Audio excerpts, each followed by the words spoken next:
It's do or die for Alabama against Missouri this week. How is Tyler Booker handling that? We're going to talk about the Alabama offensive lineman and the best player on this football team and his impact on the rest of the roster. We'll get into that and more right here on Cover Crimson. Great to have you guys. Let's get this thing started.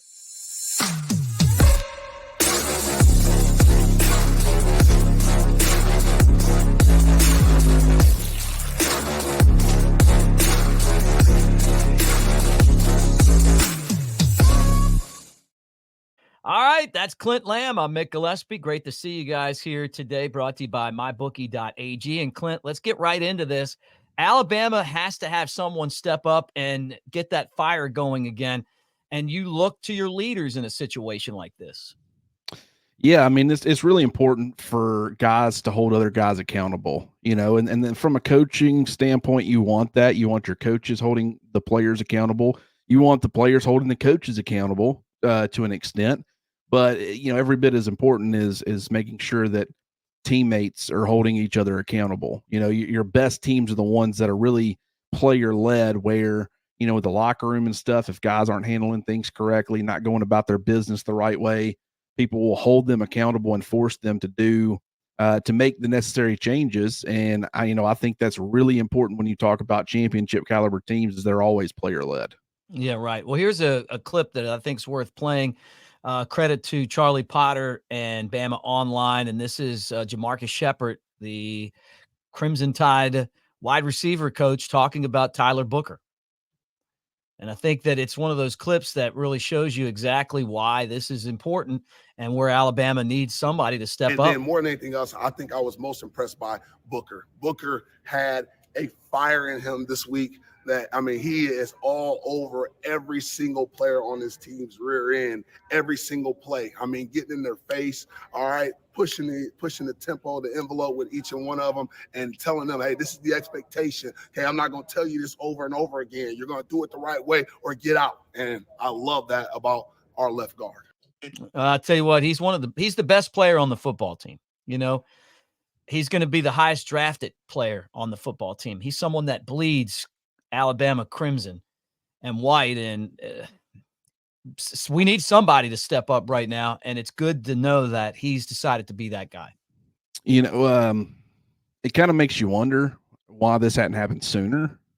There has been a lot of red flags, but I guess better late than never.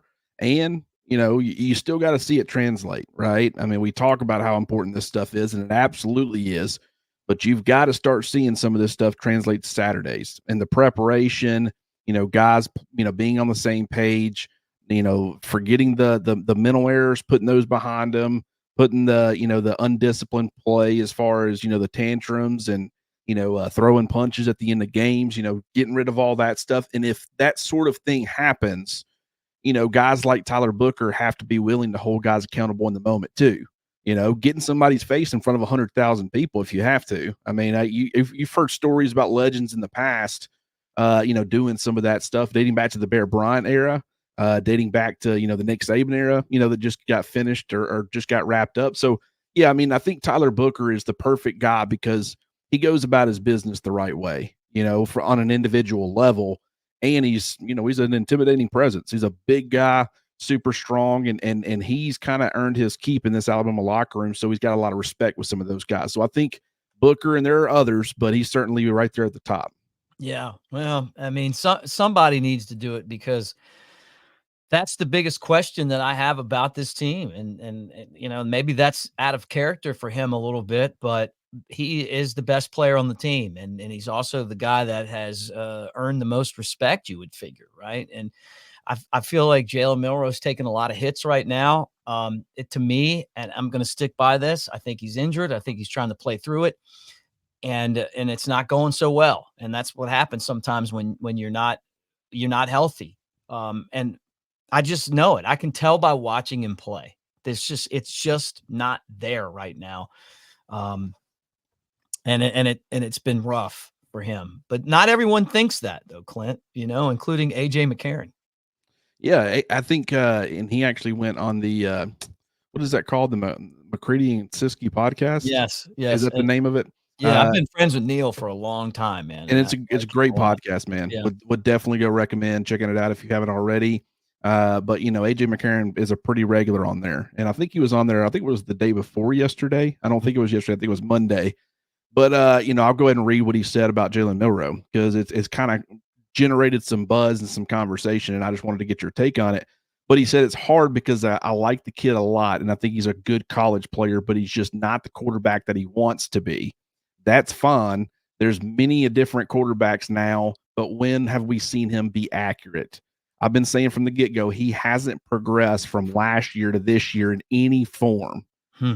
And then he goes on to say, he describes kind of what some of the problems have been. He still gets way up on his toes, his front toe throwing. He locks his front leg out. He falls back. He's super over the top. It reminds me of the way that he throws sometimes. Remember when Tyler Watts, they changed his throwing motion back in the day when he got to Alabama?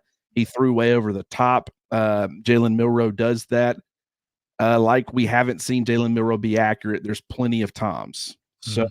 I think that's really interesting. He also talked about how he's not willing to step up in the pocket.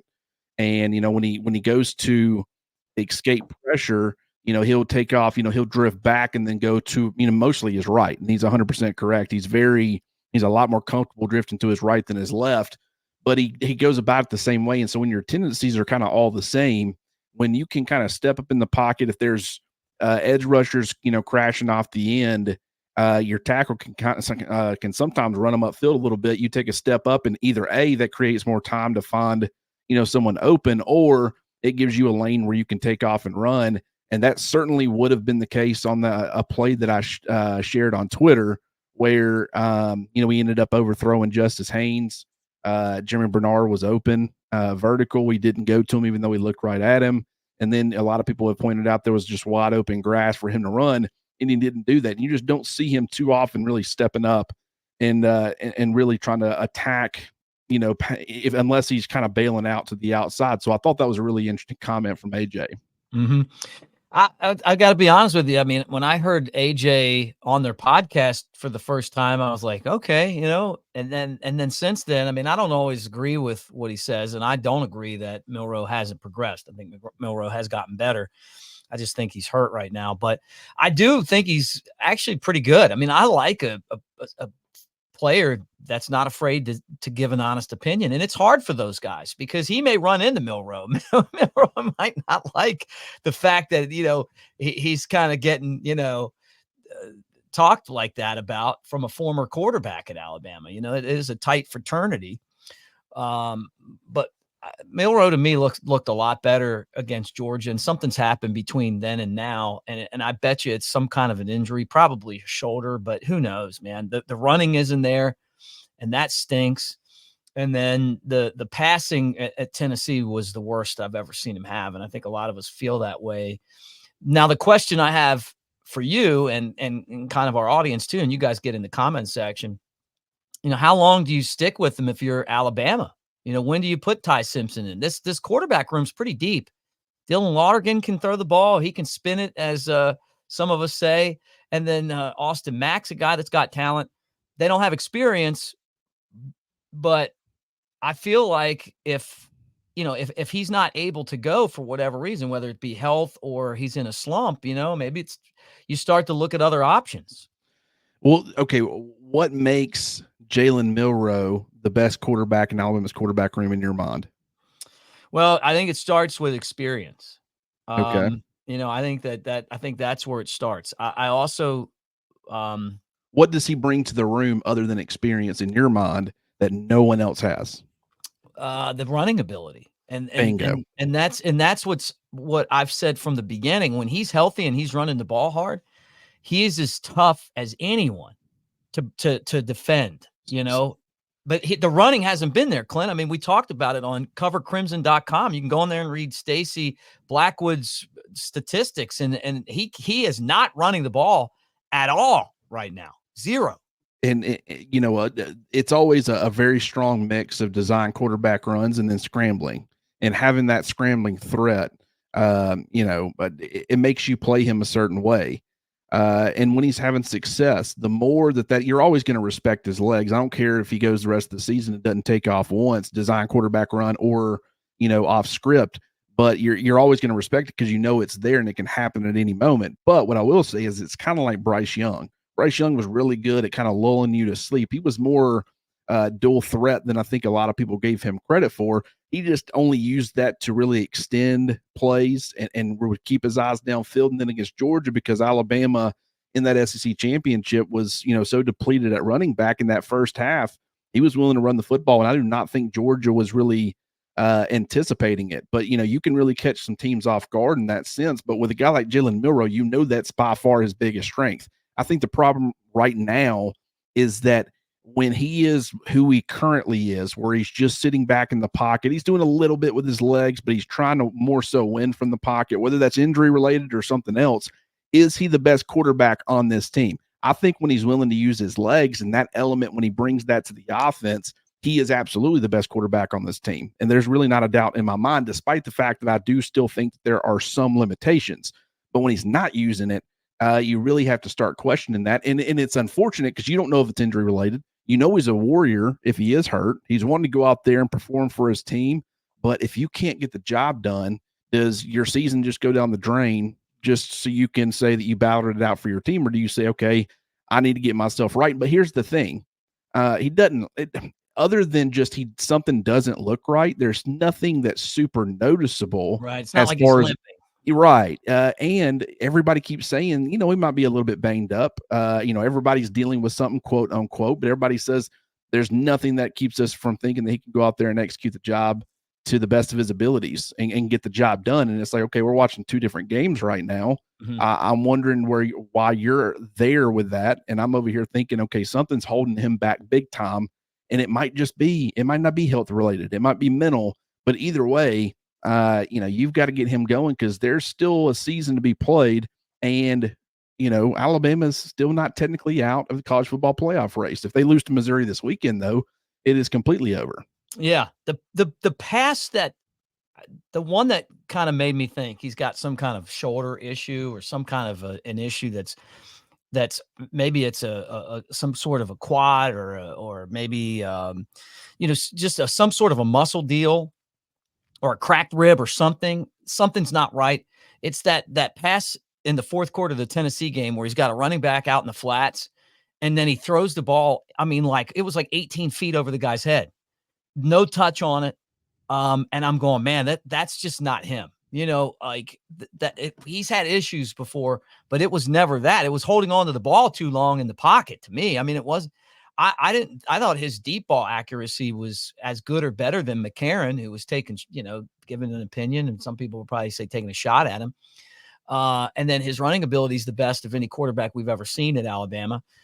But that was the one to me where I was like, man, this is just something cannot be right. He's not missing that throw just because he's missing that throw.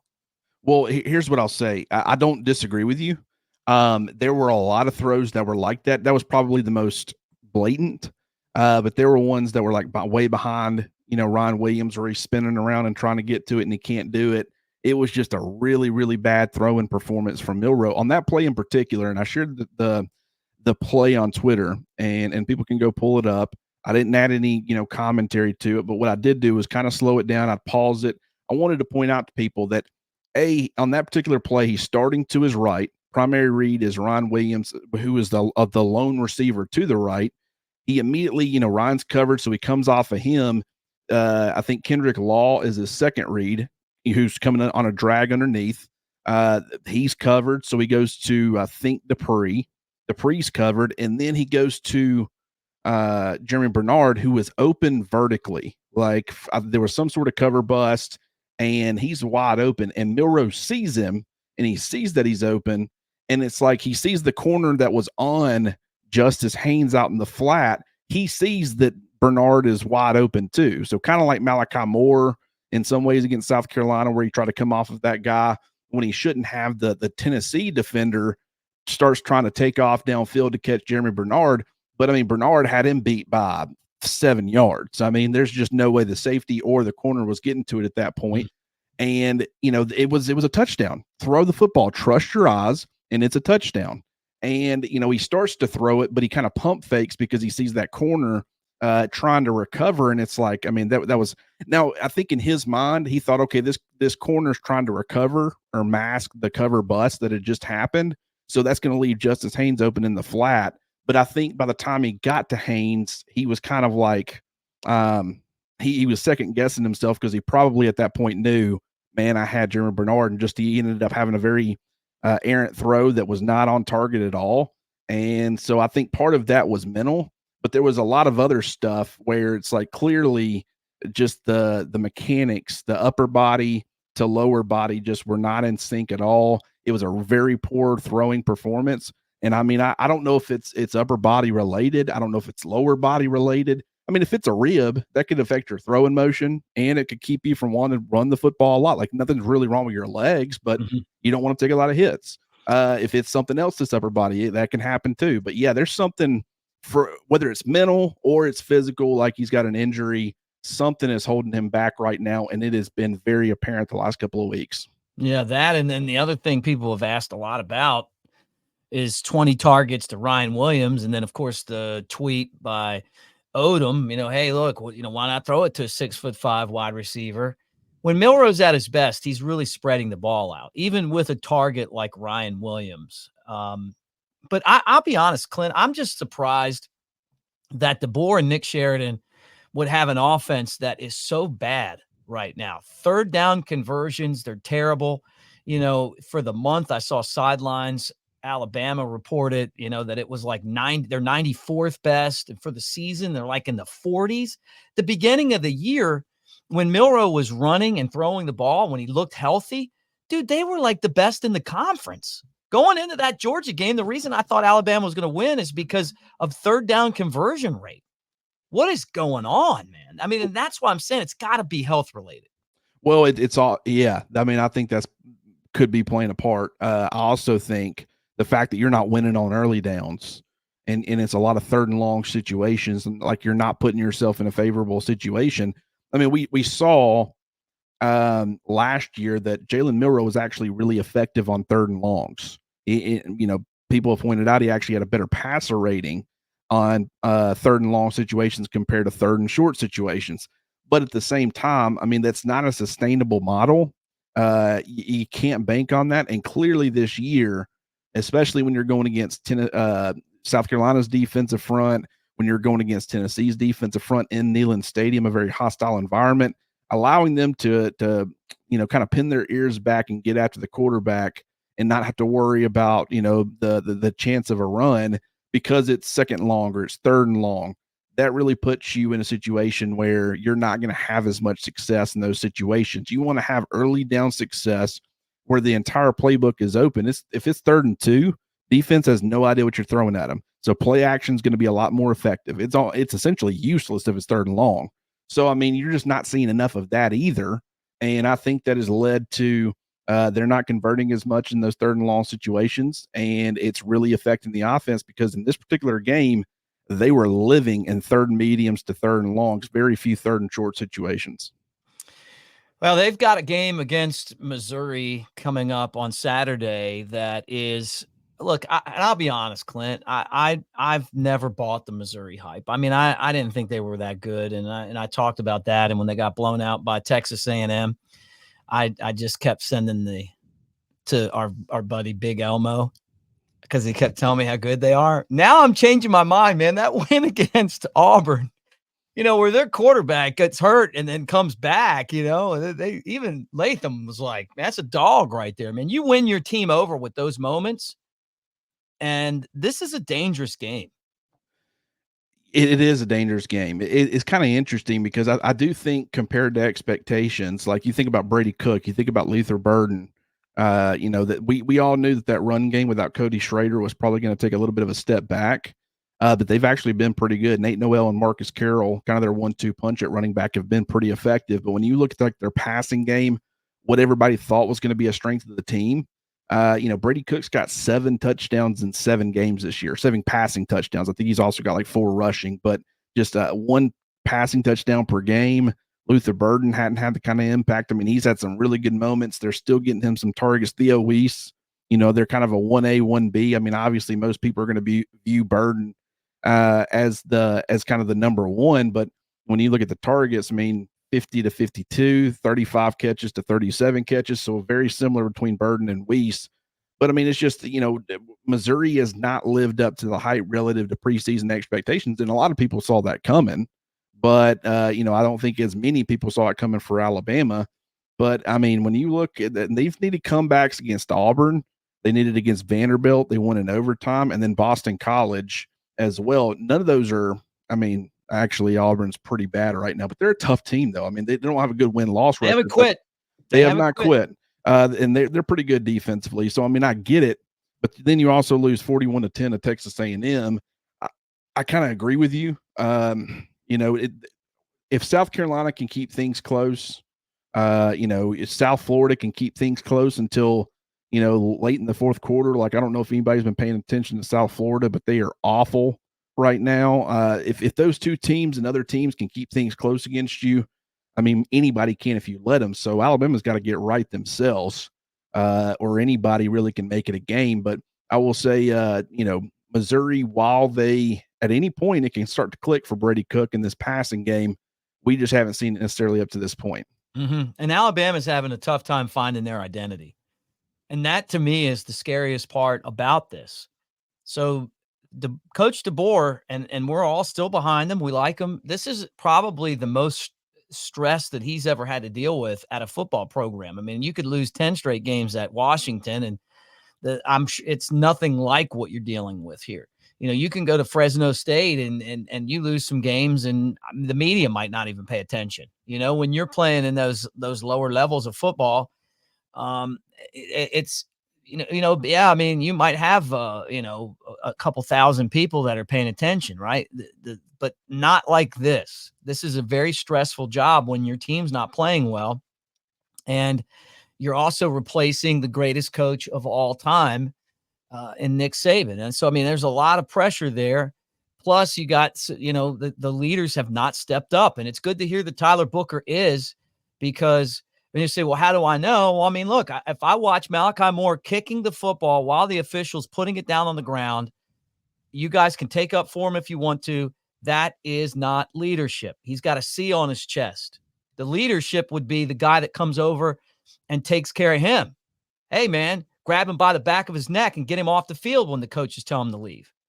And then take up for that. Well, now we're in an issue where we got guys fighting during a 2-minute drill to try to beat one of our biggest rivals and get a 15-yard penalty, right? So the bottom line is the wins and losses. If you win, you're not that worried about it. But when you're losing, you are. But the biggest concern to me, Clint, about the whole thing is that I just feel like this team doesn't have an identity, or maybe the identity that they have isn't the kind of identity that we want at Alabama. Well, I mean, yeah, and you hear about Tyler Booker, and that's absolutely phenomenal. We've talked about this kind of before, but even though Malachi Moore didn't get suspended, even though I'm sure he's got a lot of people's respect in the locker room, he kind of what is he supposed to be doing this week? Is he walking around getting in people's asses too and telling them you better be living up to the standard? We're not going to tolerate this. And it's like, brother, you didn't. You can't tell me what was happening at the end of that game. I mean, just because you care a lot, that's great. You want people who care. Do we think that Malachi Moore cares more about the program and the team and all that than like a Julio Jones did? Right. I mean, so there's just because that you care a lot doesn't mean you have to behave in that way. And I just think that through that, despite the fact that I think he's gotten back on track, I think he's had two, in my opinion, really good games back to back. And I give him a ton of credit for that, but you've lost your ability as a captain to kind of make those demands of other people. And that's kind of, that's never a situation you want yourself in. And so it is important about getting these guys to play to a certain standard. And it's not just play, it is all the little things that matter. I mean, it's every little detail. It's minuscule stuff that people don't think is very important. Like, what does it matter? Mm-hmm. But it does, because, it's showing discipline that you're willing to do that.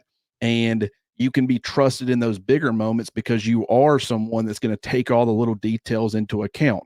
Sometimes the little details might escape you, and that ends up with what ends up getting you beat on a Saturday. But if you kind of pay attention to the little things and that matters to you, then not as much will get by you. So, I mean, it's a situation where you want to see guys really step up, and it's great to hear that Tyler Booker's starting to do that. He can't be the only one, though, and someone's got to emerge. I don't think Deontay Lawson is this big booming presence as far as, he's not a super vocal guy. I think Malachi Moore would have been that player, but I mean, I'm just speaking candidly, and I hate it for him, but I just don't know how much him, how much that voice is going to carry after what happened against Vanderbilt. And then so you start to wonder, okay, who are some of these guys that can really demand that sort of thing? It's a really young team for the most part. I mean, Milroe's really struggling right now. Can he really be making a bunch of demands of everybody around him when it's like, dude, you're not playing your best football? Why don't you get yourself right before you ask any of us to do anything? Like, it's just, who are those guys, Mick? I mean, outside of Tyler Booker, who's playing really good football, doing it the right way, that can really make, a lot of these demands of other people. Yeah, and that's the question. Tyler Booker. So it's on him, or it's on DeBoer, and I mean, he's kind of got a personality that I feel like I kind of have a similar personality on a lot of stuff, but I don't know if that translate with some of these guys that are used to, Saban and the way that he coaches you. I don't know. I don't know what the issue is other than it hasn't been good. And, and it's not just that they lost to a mediocre Tennessee team. It's not that they lost to Vanderbilt. It's just the way that they're playing right now just isn't indicative of the way that Alabama has established the way that they play for years. And it feels so much like the Shula years than it does the Saban years. And I hope that they get that turned around. And that's what they'll try to do Saturday. Guys, let me tell you that we're brought to you by mybookie.ag. Use the promo code NEXTROUND and take advantage of it. Double your initial deposit. That's a great deal. So the next round, like the show. But there's a lot of things going on right now. You got the World Series coming up on Friday, which is the Dodgers and the Yankees. It's a great World Series. Judge against Ohtani. You got Mookie Betts. You got Giancarlo Stanton. You got Juan Soto. You got Freddie Freeman. I mean, this is like the super teams going head to head. And every time the Yankees and the Dodgers have played in the World Series, it's been like epic. So you can go to mybookie.ag, get some action on that. You've also got the NFL, which I know everyone on here is like me, and they're enjoying watching Derrick Henry and those Ravens run over everyone each week. Marlon Humphrey, did you see the video where those two are on the plane, and Derrick Henry takes his phone and commandeers it for a second. Those guys played on the same college team, which is pretty cool. 2015 with our buddy Coker. Yep. But take advantage of that.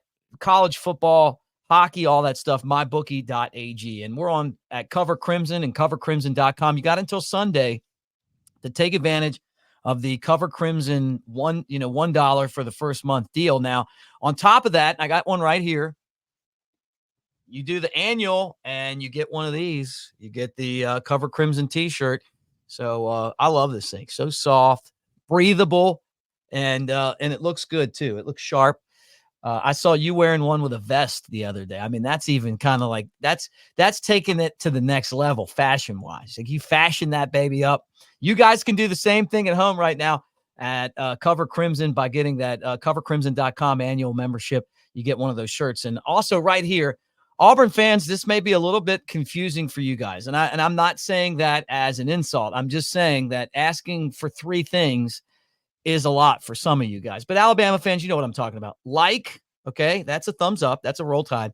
Subscribe so you're part of our channel, and hit the bell so you know when we got our latest content dropping. So we got, another show with Mike Johnson coming up. We got on Thursday night, Jake Coker's coming in studio. So you guys know that'll always a fun conversation, and they're normally pretty long podcasts, the Joe Rogan style pods, when he comes in person later at night, right? And we may have Ryan Anderson. I don't know.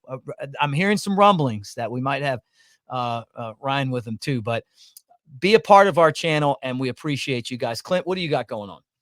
Yeah, I mean, got the snap count observations up and just a lot of really interesting information on that. I mean, this was a very strange game, and just how certain things worked out and just the injuries that they had. I mean, you had Elijah Pritchett go out. We got to see, Wilkin Formby for the first time since I think the Wisconsin game. And it just so happened that he came in and was the guy that was in when Alabama had that like 8 straight run drive to start the second half. So really got to see it was really his pass protection that's the biggest issue. But we did get to see him kind of what, I thought he did some really good things as a run blocker, but defensively, those snap counts are up as well. The usage for certain guys. I mean, if I feel like Justin Jefferson has really won the battle with Keanu Coote, and a lot of people, because they play two different positions, probably are wondering what I'm talking about. But with Jahad Campbell's versatility, Justin Jefferson's kind of been indirectly competing with Keanu Coote, and because you can move Jahad Campbell out, let him be kind of that third wolf that you're keeping in that rotation, and you can bring Justin Jefferson onto the field rather than a guy like Coote. And Jefferson's playing really good football, but a lot of that kind of information and stuff, it's jam packed. Really spend a lot of time on it every single week. And then, we got, WYT is a poster at covercrimson.com. I thought he did a phenomenal job. He actually was kind of talking about some of his, general frustrations with the team and specific observations. He's got a really long post that he posted yesterday, and it's phenomenal stuff. I mean, bullet point by bullet point. A lot of fans have gotten into the conversation and kind of given their 2 cents on it, but it is very interesting to read some of that stuff. We have great posters over at Cover Crimson. So if you haven't already, definitely go sign up. Like Mick said, it's only $1 for the first month, and that deal is going to be coming to an end on Sunday. And I will continue to reiterate this point because I do think, for me, when I was just a regular poster way back in the day, this would have been so cool in my opinion. But we're eventually going to make it to where there's a badge that is an OG badge. And if you got in on the ground floor with us, we're going to be, you're always going to have that badge. No one else is going to be able to have it. And I think that's really going to make your voice carry a lot of weight in a lot of these message board conversations moving forward. So definitely go over there, get signed up, do the $1, or you can get that wicked awesome Cover Crimson t-shirt that Mick was talking about. Mick, appreciate you, man. This is always fun. And we will, I guess we'll do this again soon, man. All right, roll tide, everybody.